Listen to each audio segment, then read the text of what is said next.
My name is Barbara Lowe Fisher. I'm the mother of a son injured by a vaccine in 1980, and this is a commentary brought to you by the national nonprofit National Vaccine Information Center, founded by parents in 1982. Every day, Americans wake up to news reports that warn us about the dangers of influenza, especially the new H1N1 swine flu, and the need to roll up our sleeves and get vaccinated. We are witnessing a rollout of the largest, most expensive mass vaccination campaign in the history of our nation. A rollout that is bigger than even the polio vaccine campaigns of the 1950s. How much do you know about the disease or vaccine risks so you can make an informed decision about whether to get flu shots for yourself or your children? First, the good news is that swine flu is mild for most people, and the virus is not mutating into more serious form. By the end of September, there had been about 600 deaths in America, including about 50 deaths in young children. Complications from infectious diseases like influenza are more common in people with heart, respiratory, and other health problems, and that's true for swine flu. Swine flu vaccines have been tested on only a few thousand healthy Americans for a few weeks. There is little or no information about how safe the vaccine is for pregnant women and chronically ill or disabled children, because only a handful were part of the testing. Nobody will know how safe the vaccine really is until it is given to millions of Americans this year and next year. Swine flu vaccine is not just being given to children and adults in clinics and doctors' offices, but also in non-medical settings like pharmacies, stores, schools, and even at drive-by kiosks. Getting vaccinated in a non-medical setting can be risky. Driving a car immediately after getting vaccinated when you could suffer an unexpected shock collapse reaction can be deadly. If you or your child are injured from getting a swine flu shot, you're on your own, because Congress shielded the vaccine manufacturers and any person giving swine flu shots from lawsuits if people get hurt. There is no funded government vaccine injury compensation program for swine flu vaccine. But even if there was a vaccine injury compensation program, like the one that had to be created by the federal government in 1976, after that year's swine flu vaccine paralyzed about 500 Americans and killed 25, there is little chance you would be compensated if you or your child does become vaccine injured. Federal health officials are already preemptively warning Americans that most of the deaths and cases of brain inflammation, seizures, paralysis, multiple sclerosis, rheumatoid arthritis, lupus, strokes, heart attacks, miscarriages, and other serious health problems that develop after swine flu vaccination will be considered a coincidence and not related in any way to the flu shots just given. This makes it even more important for Americans to become informed healthcare consumers.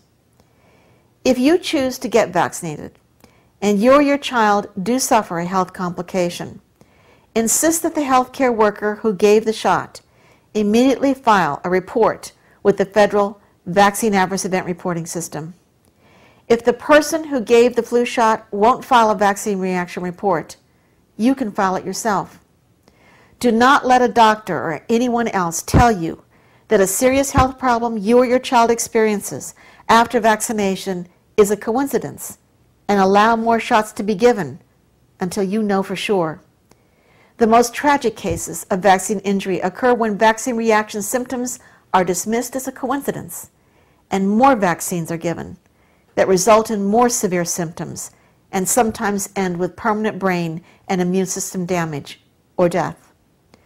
Some injectable flu shots in multi-dose vials contain the mercury preservative thimerosal, and some come in single-dose vials and do not contain mercury.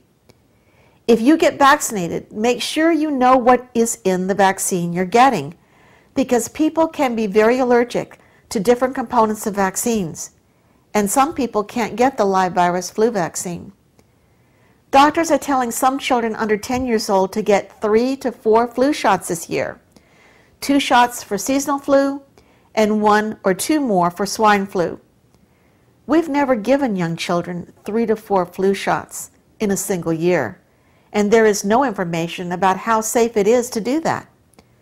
Swine flu shots are free for most Americans because the government has given $1 billion to pharmaceutical companies to create the new swine flu vaccines and has given another $5 billion to state and federal health agencies to promote and deliver the influenza vaccines to people. That's a lot of money. The push to get vaccinated is like nothing we have ever seen before.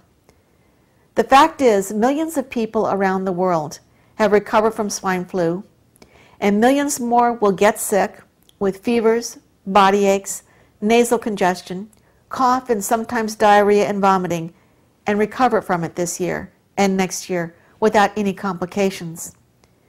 People who recover from influenza, including swine flu, get long-lasting protection from the flu strain they recovered from. Actually, most people over 60 won't get swine flu this year because they recovered from influenza caused by a similar swine flu strain in the past and still have protective antibodies. So here are the facts. The new swine flu influenza is mild for most people, even though a small number have developed complications and have died. The swine flu vaccine has been tested for only a few weeks on a few thousand healthy children and adults, including very few pregnant women. We don't know how safe it really is for pregnant women or children and adults with chronic illness, even though they are being specifically targeted for vaccination by government health officials. There is very little information about how safe it is to give swine flu vaccine with other vaccines, including seasonal influenza vaccine. There is very little information about whether the swine flu shot will keep you from getting swine flu. All pharmaceutical products, including vaccines, come with side effects. The risk of having a vaccine reaction depends upon the vaccine you're getting, your personal and family medical history, whether you're sick or healthy at the time of vaccination, whether you are taking other medications, and whether you have reacted to vaccines before. If you decide you or your children are going to get swine flu shots this year, you can learn more by visiting www.nvic.org. And if you have a child whose school is going to be holding vaccine clinics and you do not want your child to get vaccinated in school, you can take the following actions. Number 1, write a letter to the school principal stating you do not want your child vaccinated in school without your written consent. Number 2, ask to be notified in advance exactly when the in-school vaccine clinics will be held. Number 3, support NVIC and raise awareness in your community by giving your child a red "No Vaccine for Me" bracelet to wear to school, and wear one yourself. Go to www.nvic.org to donate and learn more about how to be prepared for the pandemic public health emergency that has been declared in your state. Learn about the public health laws that govern you. Learn about how you can change them by becoming a citizen activist. Right now, the government says that the swine flu vaccination program is voluntary, that nobody will be forced to get vaccinated. However, healthcare workers in New York and other states are being forced by law to get swine flu shots this year. Will that be true for all of us next year? Please join NVIC and become a grassroots vaccine safety and informed consent advocate in your community. Stand up for the human right to make informed voluntary healthcare choices, including vaccine choices today, so your children and grandchildren and all Americans will have that right tomorrow. Thank you.